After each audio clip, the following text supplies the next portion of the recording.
दोस्तों जीएसटी के पोर्टल में बहुत ही मोस्ट इम्पॉर्टेंट अपडेट यहाँ पे निकल के आई है, क्लैरिफिकेशंस निकल के आई है, जहाँ पे बहुत सारे टैक्स पेयर्स को 1 अप्रैल 2021 से प्रॉब्लम फेस करना पड़ता था ई इनवॉइसिंग या ई वे बिल में। जब वो अपने एचएसएन कोड्स को वहाँ पे डालते थे 4 डिजिट या 6 डिजिट, इन दैट केस वहाँ पे उनको एरर बता दिया जाता था कि आपका जो एचएसएन कोड है वह एरर है और वह एक्सेप्ट नहीं करता था जीएसटी पोर्टल। इस वजह से बहुत सारे टैक्स पेयर्स यहाँ पे प्रॉब्लम फेस कर रहे थे। तो उससे रिलेटेड दोस्तों यहाँ पे क्लैरिफिकेशन आई है जो कि बहुत इंपॉर्टेंट है। चलिए उसको रीड करते हैं, क्या क्लैरिफिकेशन आई है उसको समझते हैं। तो लास्ट तक दोस्तों वीडियो में बने रहिएगा, वीडियो को स्किप मत करिएगा, जिससे आप इसे इजी तरीके से समझ सके। और अगर आप लोग मेरे चैनल में फर्स्ट टाइम विजिट किया है तो चैनल को सब्सक्राइब करना मत भूलिएगा, बेल आइकॉन दोस्तों प्रेस कर लीजिएगा, जिससे सारे लेटेस्ट नोटिफिकेशन आप सभी को मिलता रहे। तो दोस्तों चलिए रीड करते हैं। GST help desk is an receipt of some tickets at help desk wherein it was reported that certain 6-digit HSN codes are not available in HSN master, not accepted or e-invoice या e-way bill portals. तो यहाँ पे बताया जा रहा है कि GST के पोर्टल पे हेल्प डेस्क पे बहुत सारे यहाँ पे टिकट रेस किए गए थे एचएसएन कोड को लेकर के कि ये एचएसएन कोड एक्सेप्ट नहीं किया जा रहा है जीएसटी के पोर्टल पे, चाहे ई इनवॉइसिंग बनाए या ई वे बिल में डाला जाए तो बिल्कुल एक्सेप्ट नहीं किया जा रहा था, चाहे 4 डिजिट का हो चाहे 6 डिजिट का। ऐसा बहुत सारे उनको टिकट रेस हुआ मिला, तो उसका क्लैरिफिकेशन यहाँ पे दिया जा रहा है। Notification number 12/2017 central tax dated June 28 2017 as amendment by notification number 78/2020 central tax dated 15 October 2020 mandates taxpayers to declare specified digits as follows of harmonized system या service accounting code on raising of tax invoices with effect from 1 अप्रैल 2021। तो यहाँ पे जैसा कि आप लोगों को पता है कि जो नोटिफिकेशन नंबर लाई गई थी 12/2017 उसको फिर से अमेंडमेंट करके एक नई नोटिफिकेशन लाई गई थी उसको अमेंडमेंट करके 17/8/2020, जहाँ पे ये बताया गया था कि 1 अप्रैल 2021 से अगर आपका टर्नओवर अप टू 5 करोड़ है तो आपको 4 डिजिट का एचएसएन कोड डालना पड़ेगा आपके ई-वे बिल में या आपको आपके इनवॉइसिंग में। साथ में अगर आपका टर्नओवर मोर देन 5 करोड़ है तो आपको 6 डिजिट का यहाँ पे एचएसएन कोड मेंशन करना पड़ जाएगा 1 अप्रैल 2021 से। लेकिन दोस्तों यहाँ पे प्रॉब्लम क्या हुआ, नीचे पढ़ते हैं। It may be noted that specified 6 digit HSN as available in the HSN custom tariff with corresponding description of goods और अलाउड इन द सिस्टम। यहाँ पे बोला जा रहा है कि सर आप जो एचएसएन कोड डाल रहे हो चाहे वो 6 डिजिट का हो या 4 डिजिट का हो, कस्टम टैरिफ में वह मेंशन होना चाहिए, अवेलेबल होना चाहिए। तो दोस्तों जो कस्टम टैरिफ होता है वहाँ पे सारे एचएसएन कोड का सीरियल्स होता है। अगर वो एचएसएन कोड वहाँ पे मेंशन है, वो सीरियल्स वो डिजिट्स अगर मेंशन है तो कोई इशू आपको नहीं होना है। Okay It also follows that the declaration of HSN at 4 or 6 digits has to be out of valid HSN codes only। तो यहाँ पे बताया जा रहा है कि जो कस्टम टैरिफ में अवेलेबल है या मेंशन किया गया है एचएसएन कोड, अगर वही डालोगे तो वो एचएसएन कोड वैलिड माना जाएगा, वही वैलिड होगा, अदरवाइज वो इनवैलिड हो जाएगा।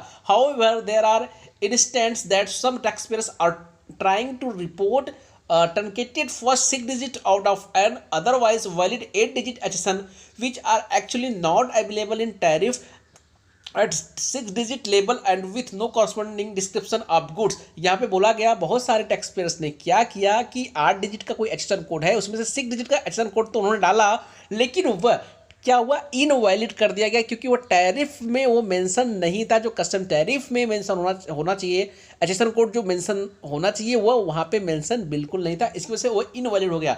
These are invalid and hence not being allowed in the system. तो यहाँ पे क्लियर बोल दिया गया। कहने का मतलब दोस्तों ये है कि अगर कस्टम टैरिफ में जो सीरियल दिया गया है, जो डिजिट दी गई है, अगर वह डिजिट आप 8 में से 6 डिजिट अगर डाल रहे हो, जो एचएसएन कोड दिया है उसमें से 6 डिजिट उठा के डाल रहे हो, अगर वह कस्टम टैरिफ में मेंशन है, एग्जिस्ट करता है, तो आपको कोई प्रॉब्लम नहीं आएगा, वैलिड एचएसएन कोड माना जाएगा। लेकिन अगर वह वहाँ पे मेंशन नहीं है तो अगर वो मैच वहाँ से नहीं करता है तो इनवैलिड हो जाएगा आपका एचएसएन कोड। दोस्तों हम एग्जाम्पल देकर के बताएंगे, नीचे एग्जाम्पल भी दिया हुआ है।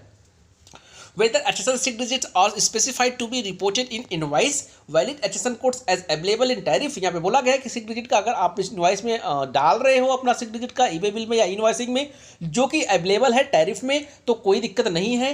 At both 6 digit and 8 digits can be mention. अगर आप 6 डिजिट या 8 डिजिट मेंशन करते हो जो टैरिफ में तो कोई इशू नहीं है। Similarly, when HSN at 4 digit are specified, valid HSN codes as available in tariff at 4 digit या 6 digit and 8 digit can be mentioned। यहाँ पे बोला गया है 4 डिजिट का हो, 6 डिजिट का हो या 8 डिजिट का हो, टैरिफ में अगर मेंशन है, उसमें एग्जिस्ट करता है, वही सीरियल नंबर आप डालते हो तो आपको कोई इशू नहीं होने वाला। However, the 4 or 6 digits HSN codes which are not available in the tariff along with specified description, unit and GST rate are not allowed to be mentioned। तो यहाँ पे बोला गया कि अगर आप 4 या 6 डिजिट डालते हो जो टैरिफ में से मैच नहीं हो रहा है, टैरिफ में एग्जिस्ट नहीं करता है या मेंशन नहीं किया गया है, तो इस केस में आपको क्या होगा, आपको दिक्कत आने वाली है। दोस्तों एग्जाम्पल लेकर के हम आप लोग को समझाते हैं। यहाँ पे सपोज दैट दोस्तों मैं एक HSN कोड ले रहा हूँ 520 9119। तो दोस्तों यहाँ पे मैंने एक HSN कोड ले लिया 8 डिजिट का।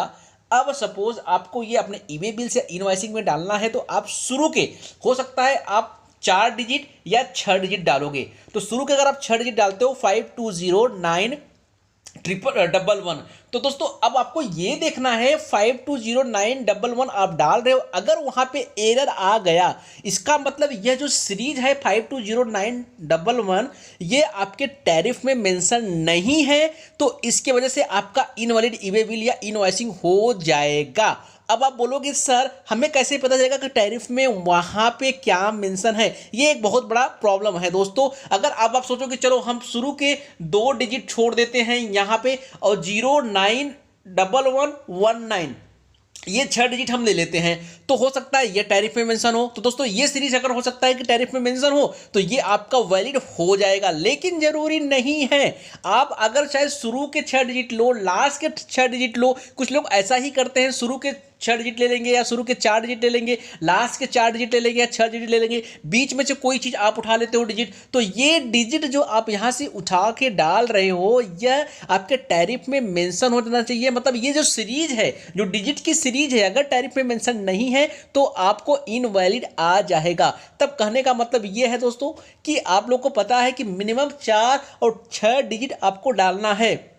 तो अगर आपको एरर्स आ रहा है तो आप समझ जाइए कि सीरीज वहां पे मेंशन नहीं है, इसलिए यहां पे एरर आ रहा है। आप पूरी सीरीज जो 8 डिजिट दी हुई है, पूरी की पूरी सीरीज आपको अपने इनवॉइसिंग में या तो आपके ईवे बिल में डालनी पड़ेगी, क्योंकि मिनिमम 4 और 6 डिजिट तो आपको डालनी है। अगर आप उससे ज़्यादा डालोगे तो आपको कोई भी इशू होने वाला नहीं है। तो आपके लिए बेस्ट यही है, अगर आप डालते हो इनवॉइसिंग में या ईवे बिल में इशूज होते हैं, प्रॉब्लम आता है, एरर आता है, तो आप सारी की सारी HSN कोड का डिजिट डाल दीजिए, आपका झंझट यहाँ पे खत्म हो जाएगा। अदरवाइज आपको ये देखनी पड़ेगी सारे डिजिट में से कौन सा सीरीज वहाँ पे फिट हो रहा है, कौन सा सीरीज वहाँ पे मेंशन है, ये बार बार आपको करके देखना पड़ सकता है।